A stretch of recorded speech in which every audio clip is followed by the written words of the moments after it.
The stars outside the medical station were shining like tiny diamonds in the black sky. Earth floated quietly below like a big blue marble. The station lights were dim, and most staff had already gone home early due to the solar flare warning, but Nurse Mira stayed. She moved quietly through the long silver hallway, her soft shoes making no sound on the metal floor. Her shift was over an hour ago, but something pulled at her heart. One patient hadn't had a visitor in weeks. No one ever came for him. He didn't talk much, he barely smiled. But he always looked out the window during the night shift, just staring at Earth. Room 12B. Mira stopped in front of the door. She took a deep breath, then opened it slowly. Inside, an old man sat on the bed, back straight, eyes fixed on the wide window. His white hair was thin and neatly brushed. His hands rested quietly in his lap. Machines near him beeped softly, tracking his weak heart and low oxygen levels. "Mr. Wren?" Mira said gently. He turned his head slowly. His eyes were pale gray and tired, but not empty. He gave a small nod. "I brought you some warm tea," she said, holding a silver cup. "Chamomile. No sugar, just the way you like." Wren didn't speak, but accepted the cup with both hands. His fingers were shaky, but he held the cup carefully. He sipped slowly, his eyes still fixed on the stars. "You don't sleep much." "Do you?" Mira asked, pulling up a chair beside his bed. "No point," Wren said finally. His voice was rough, like dry paper. "You need rest to recover," she said kindly. He smiled a little. "I'm not here to recover, child. I'm here to wait." Mira looked at him curiously. "Wait for what?" Wren didn't answer. Mira stayed silent for a moment. She had learned that sometimes silence was better than questions. She watched him watching the stars. After a while, she said, "Do you miss Earth?" Wren nodded. "Not Earth, her." Mira blinked. "Her?" "My wife. Anya." He paused. "She died many years ago." "I'm sorry," Mira said softly. "She used to love the stars," Wren continued. "She said they reminded her that life is bigger than pain. We used to watch them together every night, even during the war." "You were in the war?" Mira asked. Wren nodded slowly. "I was many things: soldier, builder, husband. Now I'm just a tired man with old bones and too many memories." Mira didn't know what to say. She reached into her pocket and pulled out a small soft blanket. "I brought this from the comfort room. It helps some patients feel safe." Wren looked at the blanket, then at her. "You care too much." "Someone has to," Mira replied with a small smile. "You're not just a number to me." Wren looked down at his hands. "Thank you." She stayed with him for an hour more. He spoke in pieces, about a time before the cities were rebuilt in the sky, about gardens that once grew on rooftops, about a golden ring carved by hand. Mira listened closely. His words were slow, but full of deep feeling. Before she left, she adjusted his pillow and noticed something strange under it, a small box. She gently lifted it, curious. "It's all right," Wren said quietly. "You can look." Mira opened the box slowly. Inside was a simple gold ring. Old, but clean. Beautiful. "Did you make this?" she asked. Wren nodded. "For her. Long ago." Mira felt something heavy in her heart. This wasn't just a lonely patient. There was something else here. Something unspoken. She carefully closed the box and placed it back under the pillow. "I'll come again tomorrow," she said. "You don't have to," Wren replied. "I want to." On her way back to the staff room, Mira opened his medical file on her wristband. Screen. It was thin, too thin. No contact names. No family listed. Just a number ID and a note. Low priority. Long-term palliative care. But something didn't make sense. The way he spoke. The ring. The stories of the war and building. She searched deeper and found a hidden note from years ago. Possible false ID chip. Flagged but not confirmed. "Patient refuses transfer," Myra frowned. Why would a man fake his identity just to live quietly in a medical station? And why would he lie if he had nothing left to hide? Later that night, Mira sat alone in the observation dome. The stars above were shining brighter than usual. She thought about Ren's quiet words, the way he looked out at the sky, and the deep sadness in his voice. There was something about him. Something that told her his story wasn't finished yet. And for the first time, she wondered if maybe, just maybe, he wasn't just an old patient waiting to die. Maybe he was someone forgotten by the world, but not by the stars. And now not by her. The next night, Mira returned to room 12B with quiet steps and a warm heart. She brought tea again, this time with a honey stick and a soft music player. She had added soft planet sounds, birds, rivers, wind, hoping it might make Ren feel closer to Earth. He was awake, sitting in bed just like before, his eyes staring out the window at the stars. "You came back," he said without turning. "I told you I would," Mira replied, placing the tea on the small table. He nodded slowly. "Most people don't keep promises anymore," Mira smiled. "Well, I'm not most people." She pulled the chair beside his bed again and sat down. For a few minutes they just listened to the gentle sound of forest wind from the speaker. The stars blinked above Earth, and the medical station floated silently in orbit. "You said you were many things," Mira said after a pause. "Soldier, builder, husband." Ren gave a small laugh. "Yes, I was all of those, but none of them brought peace." "What did bring peace?" she asked softly. He looked at her. His eyes were clearer today. "My wife," he answered. "Anya. She brought peace." He began speaking slowly but clearly. His voice was deeper, steadier than before. Mira sat still, letting his words fill the room like a quiet song. "I met her during the resource wars," Ren began. "She was not a fighter. She was a teacher. Smart, brave, full of ideas. While the world burned, she planted gardens on rooftops." Mira smiled gently. "We married under the stars. Just us, no family left. No priest. Just two hands holding each other, and a single ring I carved myself from a piece of fallen ship metal." "Is that the one in the box?" Mira asked. He nodded. "Yes, she wore it every day until the last." "What happened?" Mira asked carefully. Ren looked down at his hands. "Radiation storm. We were helping move children from the lower zones. The shield failed. I survived. She didn't." There was silence for a long moment. "I tried to move on," he continued. "I built things, helped rebuild cities. I created machines to clean air, recycle water, grow food without soil. People began to follow me. Investors came. Money grew. I didn't care." He gave a small bitter smile. "They called me genius, hero, builder of the sky age, but I was just a man, trying to keep a promise." "What promise?" Mira asked, already guessing. "To make something beautiful after the war." "She made me promise that, but I waited too long. I built factories, not gardens. I built towers, not peace." "You helped the world," Mira said kindly. "Maybe, but I never helped my heart." Mira looked at him with soft eyes. "Then why are you here, hiding in this place with a false ID?" Ren looked away. "Because I didn't want the world to remember me like this. Old, weak, dying." "But your story still matters," Mira said. He was quiet for a while, then gave a small nod. "Maybe. You're the first person I've spoken to like this in many years," Mira smiled. "Then I'll be your listener." After some time, Mira asked carefully, "What happened to your company?" Ren gave a sad smile. "I gave it away, quietly, piece by piece. Let others take the name and face. I changed mine, vanished. I only kept the ring and a dream.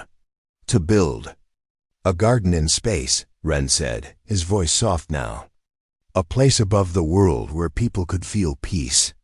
Real peace, not machines, not war. Just light, air, and the feeling of being alive. That's beautiful, Myra whispered. I was building it once. Started the plans. But then, the people changed, the money came, and the dream became numbers. He turned back to the stars. I don't have much time left now, but some nights, I close my eyes and try to see it again. The garden above Earth, full of color, quiet, safe. Myra felt tears in her eyes. She blinked them away. You should build it, she said suddenly. Even if it's small, even if it's just one dome. Ren looked at her. You still have your mind. I can help. There are people who remember you. If they knew you were alive, he shook his head. I don't want fame. This isn't about fame, Myra said. It's about keeping a promise. That night, Myra couldn't sleep. She searched old files, deep in medical archives, legal records, and lost company data. Ren's full name was hidden in history. Taran Ren, founder of Helix Corp, once one of the largest energy and environment firms after the war, declared dead 40 years ago, lost in the mountains. His wife's name, Anya Ren, teacher, civil worker, died saving children. No children, no siblings, no known heirs. Myra sat back in shock. The man in room 12B had been one of the most important builders of the post-war world. And now, no one even knew he was alive. The next morning, Myra returned to his room before her shift started. Ren was already awake, staring at the stars. I found you, she said gently. He looked at her. Taran Ren, she said. You didn't disappear, you chose silence. He gave a long sigh. Yes. Why? She asked. Because the world needed heroes, not broken men, he replied. You're not broken, Myra said. You're just human. Ren looked at her for a long time. Then maybe, with your help, I can finish her garden. Myra nodded, her eyes shining. We'll build it together. Myra's hands moved fast across the small tablet screen as she sat in the staff lounge. Her heart was full of emotion, but her mind was sharp now. She had listened to Ren's story. She believed him. But she needed more. Not because she doubted him, because she wanted to help him finish what he started. The name Taran Ren brought up hundreds of locked files, hidden folders, and broken links. She dug through each one. Some were company news from years ago, some were old interviews. But the more she searched, the more she found something strange. There were signs that someone had tried to erase him. Helix Corp's early records praised Taran Ren as a hero, a man who brought clean energy and rebuilt cities. One article called him the mind who gave Earth a second chance. But then, around 40 years ago, he disappeared. No final interview, no goodbye speech. Just a short message from the company. We are saddened to report the loss of founder Taran Ren. His contributions will not be forgotten. Myra frowned. There was no proof of death. No body, just words. She remembered what Ren had said. I gave it away. Piece by piece. He didn't die. He left. Later that evening, Myra met her old friend Dr. Sen in the tech lab. He was a young technician with kind eyes and always wore a messy coat full of tools. I need your help, she said, pulling him aside. Is this about that quiet patient in 12B? He asked. I saw you visiting him a lot. Myra nodded. His name is not what we think. I believe he's someone important. But his ID chip is fake. Dr. Sen raised an eyebrow. Fake chips are rare now. Very hard to install without alerting the system. He did it decades ago, Myra said. Before tracking systems were this strong. Sen shrugged. All right. Let's take a look. Later, with Ren's quiet permission, Dr. Sen scanned the ID chip in his wrist. The screen blinked red. ERROR, code unknown, data layered. This isn't just fake, Sen said, surprised. It's hidden behind 10 layers of code. Someone didn't want him found. Myra looked at Ren. You really wanted to disappear, didn't you? Ren nodded slowly. I didn't think anyone would look for me again. Sen frowned. Who are you, really? Taran Ren, the old man said calmly. I built the green towers over East Asia. I built the wind tunnels that cleaned the sky after the war. And then I left it all. Sen stared in silence. That night, Mira walked with Ren in the small hallway near his room. He used a walking stick now, one she brought from Earth's recovery clinic, a gift from old Forrest still alive. I've been thinking, she said. If I reach out to people, engineers, builders, even your old staff, they might still remember you. I'm not sure they'll care, Ren said softly. They will, Myra replied.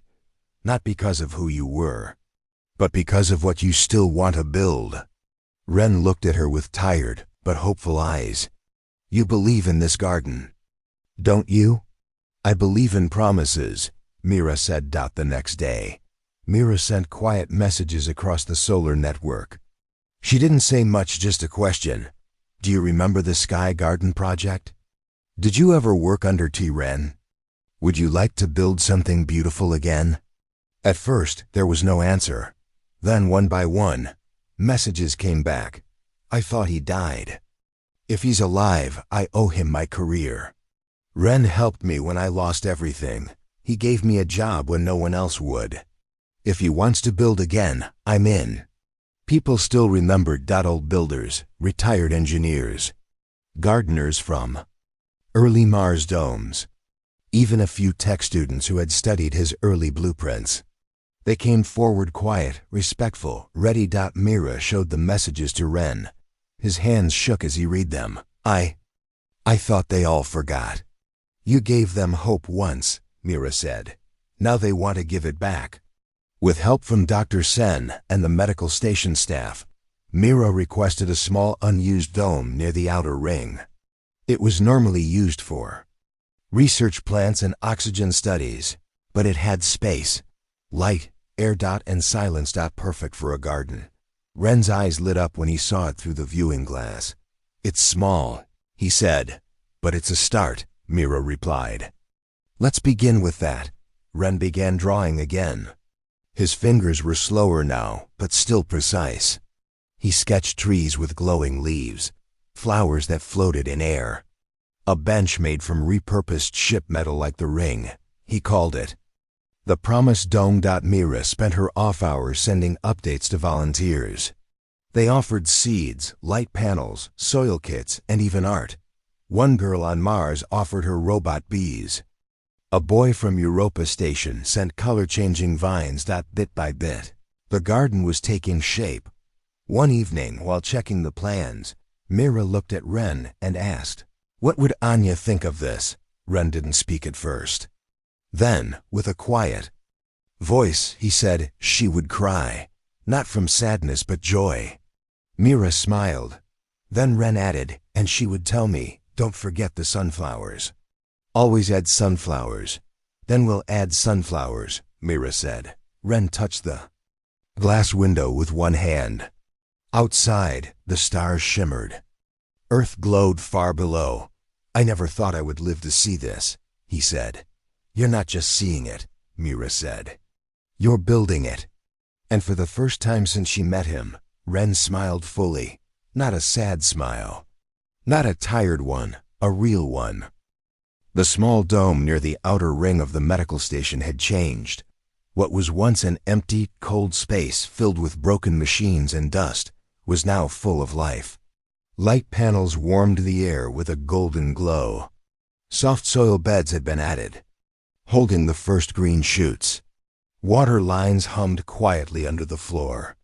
There was no wind, but the air was fresh, clean, and full of hope. It wasn't a full garden yet, but it had begun, and it all started because one nurse had stayed late to comfort a patient who seemed forgotten. Mira walked slowly through the dome, holding a tablet with the newest design updates. Her uniform had some dirt on it now. She didn't mind. Her hands smelled like mint and soil. Her face was tired, but her eyes were bright. Ren sat near the window, wrapped in a light blanket, watching the work. He was thinner now. He coughed more. But his mind was clear, and his voice had more strength than before. "The archway should go near the entrance," he said, pointing with a shaky finger. "I want people to feel like they're walking into another world." "I'll tell the builders," Mira said. They worked as a small team. Mira sent messages. Dr. Sen helped set up energy lines and temperature controls. Volunteers sent tools and seeds from different space stations. And Ren guided them with his memory and plans. One volunteer, a retired engineer named Sami, offered to come help in person. He had once worked under Ren in the early years of Helix Corp. Sami arrived one afternoon and entered Ren's room with quiet steps. "Turin," he said with soft respect, "you saved my family during the Black Winter. I've waited 40 years to say thank you." Ren reached out and shook his hand. "I remember you. You designed the clean air pumps." "I still have the blueprints," Sami said with a proud smile. "And I'm ready to work." With Sami's help, the garden began to grow faster. They added floating light glass to mimic sunlight. Flower beds were shaped into soft curves, not sharp lines, Anya's idea, as Ren explained. The small bench near the center was made from recycled ship metal, just like Ren had carved the wedding ring years ago. "Every detail had meaning," Ren said. "This garden is not for me. It's for the future, for the tired, for the lost, for anyone who needs to remember beauty."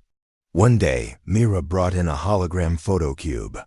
It showed old pictures of earth gardens, sunflowers, tall trees, tiny butterflies. She placed it in the corner of the dome near the vines that were just starting to grow. Ren looked at the image of a sunflower and smiled. "She always said they were like little suns," he said. "Bright, warm, always facing the light." "Do you want me to grow them here?" Mira asked. "Yes," Ren said. "They must be here." They were her favorite. Despite the joy of building, Ren's health was fading. Mira noticed it each day. His voice would grow soft after only a few minutes of talking. His hands shook more. He needed help even to sit up sometimes, but he never complained. His heart was full. He was doing what he had promised long ago. One night, Mira stayed longer than usual. She sat beside Ren's bed with a notebook and asked, "Tell me about the day you made the promise, the real moment." Ren smiled, closing his eyes. It was the end of the war, smoke in the sky, fires in the streets, people crying. We were tired, dirty, lost, but Anya took my hand, pointed to a broken wall covered in wild flowers, and said, "When this ends, don't build more walls, build a garden." He opened his eyes again. I laughed. But she meant it. And before we slept that night, I promised her. I said, "One day I will build you a garden in the stars." Mira wiped her eyes and nodded. "And now you are." A few days later, the garden was almost finished. The soil was planted. The water system worked. Light glass changed color with the hour, mimicking Earth's day and night. Small digital birds flew between the vines, singing soft songs from old Earth forests. Mira walked Ren inside in a hover chair. He wore a soft robe and had a blanket over his knees. His eyes were wide with wonder. "It's more beautiful than I imagined," he whispered. "Do you want to name it?" Mira asked. He looked around and then said, "Call it Anya's light." They reached the center, where the bench stood beneath a tall archway covered in blue and white flowers. Ren sat there quietly for a long time. Mira stood beside him. "I think she's here," Ren said finally. "I think so too," Mira said. He turned to her. "You've given me more than I could ever repay." "You don't have to repay anything," she said softly. "You gave this gift to the world." He smiled. "No, you did. You reminded me that I still had something left to give." As they left the dome that day, Ren stopped at the door. He looked back at the glowing lights, the flowers, and the quiet peace. Then he whispered, "Promise me something, Mira. Anything. If I don't make it to the full bloom, finish it for me." Mira took his hand gently. I promise." The days moved quickly on the medical station, but inside the dome called Anya's Light, time felt slower, gentler. The garden was almost complete now. Green vines climbed the glass walls. Colorful flowers opened their petals under soft golden lights. The air smelled fresh and clean, filled with the sweet mix of mint, lavender, and something new. Hope. Patients, doctors, and even cleaning staff had started to visit the garden. Some came to sit quietly. Others walked slowly, listening to the small digital birds singing above. A few left notes on the message board Mira had placed near the entrance. Notes like, "Thank you for building this place. This reminds me of home. I feel alive again." But the one person who visited the garden less now was Ren. Mira noticed the change first. Ren's energy was dropping. His hands stayed cold. His coughing got worse, even with the new medicine. Some mornings, he didn't wake up until late afternoon. Dr. Sen ran tests and adjusted his treatment. But both he and Mira knew the truth. Ren was running out of time. Still, every time Mira visited, he smiled. "Is the arch still standing?" he asked. "It's stronger than ever," she replied. "Are the sunflowers blooming?" 3 opened this morning. Ren nodded with weak joy. "Then the garden is alive." News of the space garden had started to spread. A small science blog had shared pictures, calling it the Dome of Peace. Then a medical station in Mars orbit asked Mira if they could create their own version. Volunteers offered to send seeds, soil, even holographic art. Mira was surprised at first. "How did they even find us?" Dr. Sen shrugged. "Good things always find their way." But Mira knew. This wasn't just about the garden. It was about Ren. His story, his promise was moving hearts, even though most still didn't know his real name. One night, Mira was called to Ren's room by the night nurse. "He's asking for you," the nurse said. Mira rushed over. Ren was awake but pale, very pale. His breathing was slow, and his voice was faint. "I think this is the last storm," he said softly. "No," Mira whispered. "Not yet. You still have to see the full bloom," he smiled. "I've seen enough to know it will bloom." Mira sat beside him and held his hand. "I don't want to say goodbye yet," she said. Ren closed his eyes. "Then don't say it. Just stay." She stayed the whole night beside him. The machines beeped slowly. Outside, Earth turned quietly below. The stars blinked without sound. Time didn't matter anymore. In the morning, Ren was still there, awake, tired, but alive. "Help me to the garden," he whispered. Mira called Dr. Sen, and together they gently lifted Ren into his hover chair. Slowly, they moved through the hall toward Anya's Light. As the doors opened, warm light spilled out. The scent of blooming flowers filled the air. Ren took a deep breath. "It smells like her," he said. Inside the dome, everything was in place. The vines had reached the top beams. The floating light glass shifted like soft clouds. The sound of birds and water created a peaceful hum. The sunflower patch was now full tall. Golden flowers facing the light. In the middle stood the bench Ren had designed, beneath the arch of white and blue petals. They guided him there and helped him sit. Ren looked around slowly. His eyes were wide, like a child seeing something magical. "She would have loved this," he whispered.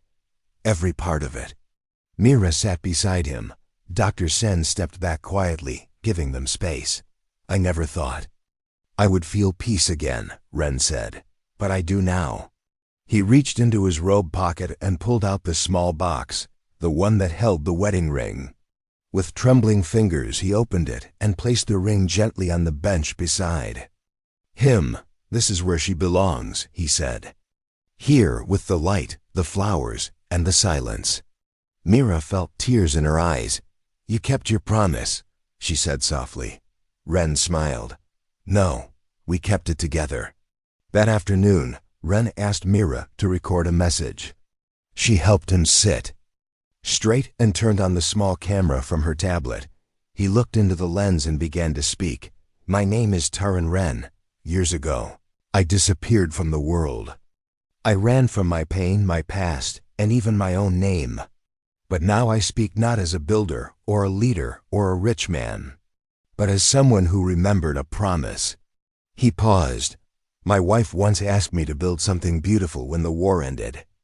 It took me a lifetime to do it.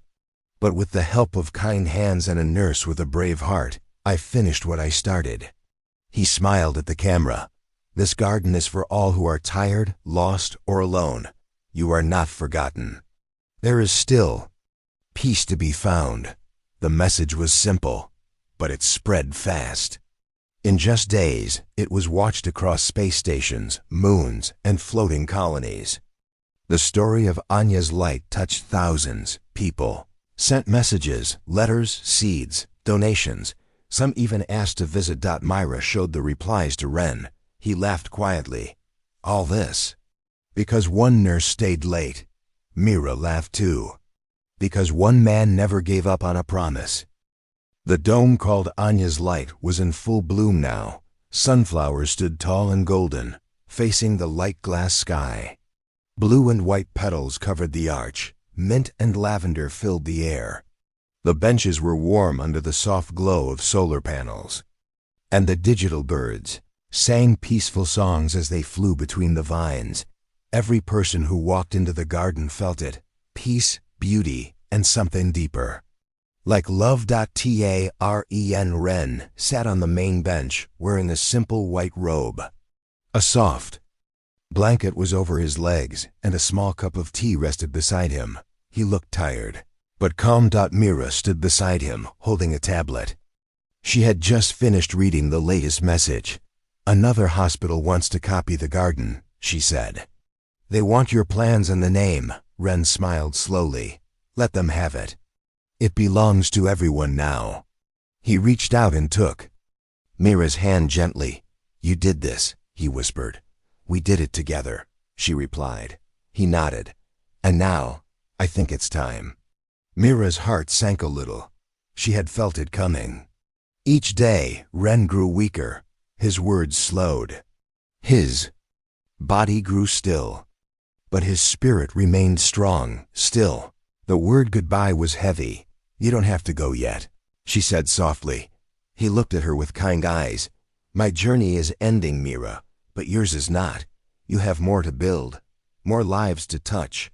Don't be sad, she nodded, though tears filled her eyes. I'm just not ready to lose you.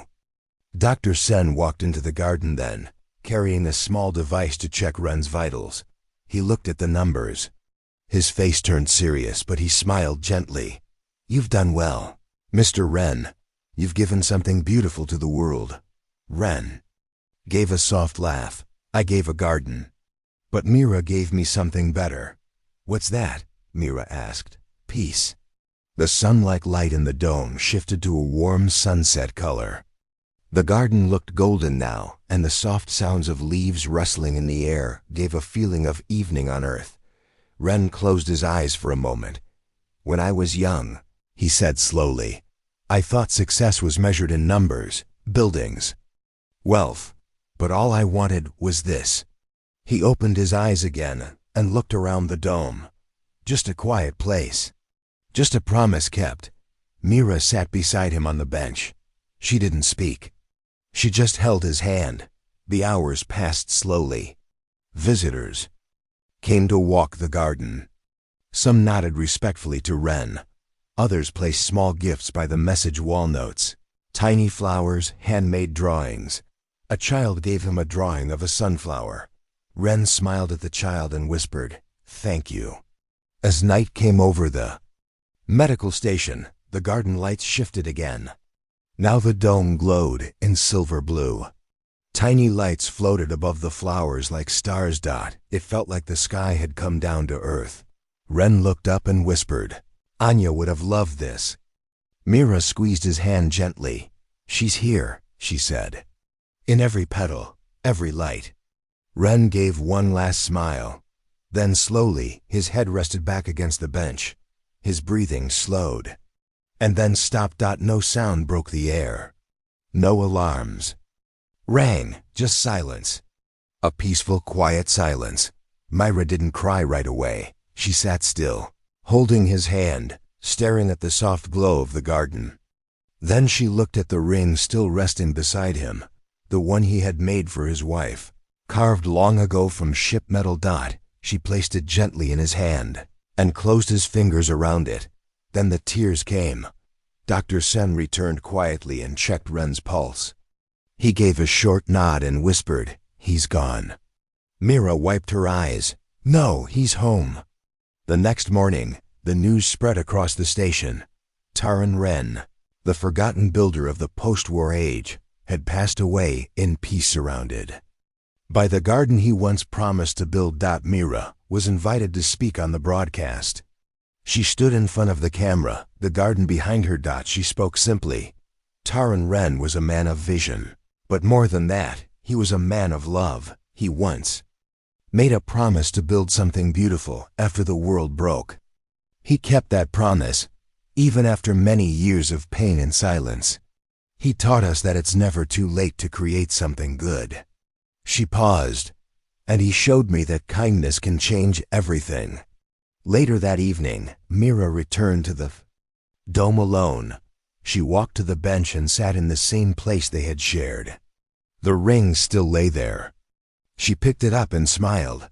Then she opened her bag and pulled out a small jar. Inside were seeds, sunflower seeds, saved from the last batch Ren had planted. She knelt by the patch and pressed them into the soil for the next bloom. She whispered. As she stood up, she looked at the plaque. In memory of Anya Ren, let beauty bloom even in the stars next to it. A new plaque had been added. In honor of Taran Ren, a promise kept. A garden-given people continued to visit the dome. Some brought stories. Some brought seeds. Others came just to sit in silence, but all left feeling something different. Hope. And Mira? She stayed on the station for a while longer. Then one day, she packed her things and left, not to run away, but to build another garden. On another station. Near another lonely patient. Because promises don't end when one life does. They bloom again. In the hearts that keep them alive. The sky above Luna Station was dark, but the garden inside the dome glowed with soft golden light. Flowers from Earth swayed gently in the artificial breeze.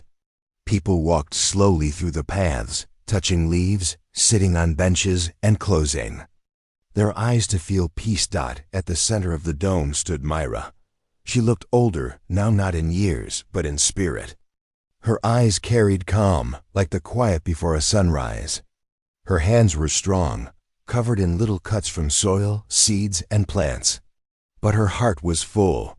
This garden was the 5th she had helped build. Each one was called Anya's Light, named after the wife of Mr. Taran Ren, the widowed millionaire who once sat alone in a hospital bed. But now, he was part of something much bigger. Mira touched the blue gem in the ring she wore on her necklace. It was the same ring he had given her. She never forgot his words, his smile, or the way he trusted her with his dream.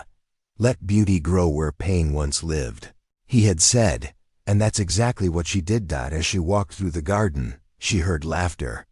A child ran through the rows of flowers, his arms stretched like wings. His father watched from a nearby bench, smiling for the first time in months.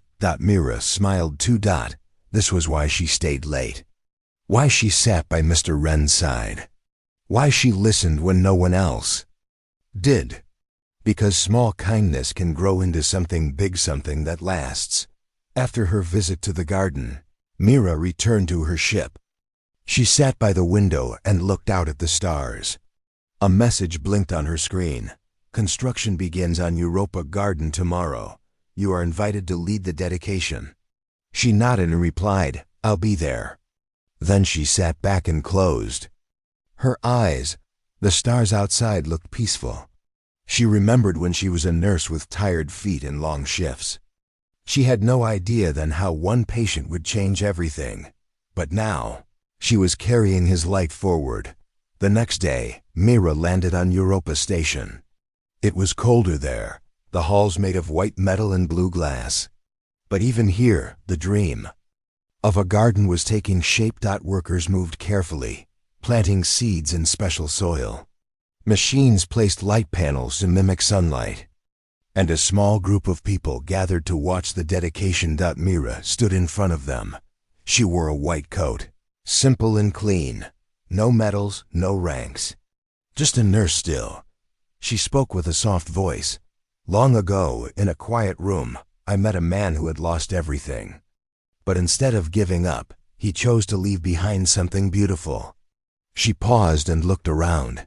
These gardens are not just made of flowers. They are made of stories, memories, love, and kindness. They remind us that no matter how far we go into space, we must carry our humanity with us. The crowd clapped. Some had tears in their eyes. After the speech, Mira walked to a small area where a sunflower was planted. It was the same flower Mr. Wren had loved. She knelt down and touched the soil. "I hope you see this," she whispered. "You're not forgotten." Back in her room, Mira checked a small folder she kept in her bag. Inside were letters, notes from patients who had visited the gardens. One read, "After sitting in Anya's light, I found the courage to call my daughter again. We talked for hours. Thank you." Another said, "My wife passed away, but I come to the garden every week. I feel her with me there." Mira held the papers close to her heart. She had never dreamed of being famous. She never wanted to be rich. All she ever wanted was to help. And now, that help had reached across the stars. Weeks passed. One morning, Mira received a message from Earth. It was from the original hospital where she had first met Mr. Wren. They were naming a new medical wing after her, the Myra Wing, for care, kindness, and courage. She was surprised. She didn't expect any honors, but she smiled anyway. Mira decided to take a short trip back to Earth. It had been years. She missed the green trees, the real sky, and the soft ground. When she arrived, she went straight to the hospital garden. It was now the biggest of all the Anya's light domes. Children played near fountains. Nurses sat during their breaks. Elderly patients rested under trees. She walked to the same room where she had first met Mr. Wren. It had a new plaque on the door. Room 14, the room where it all began. She stepped inside. It was empty, quiet. But Mira could still feel the past. There, she could still hear his voice. "I'm glad you stayed," he had said. She sat in the same chair where she had sat that night. "I'm glad too," she whispered. Before she left Earth, she planted one more seed. It was in a small pot, just like before. This time, she didn't know where she would take it. Maybe to a ship. Maybe to another station. Maybe to a place where someone needed peace. She held the pot close as the ship launched into space once again. Years later, people would tell the story of a nurse who stayed late one night to comfort a lonely man.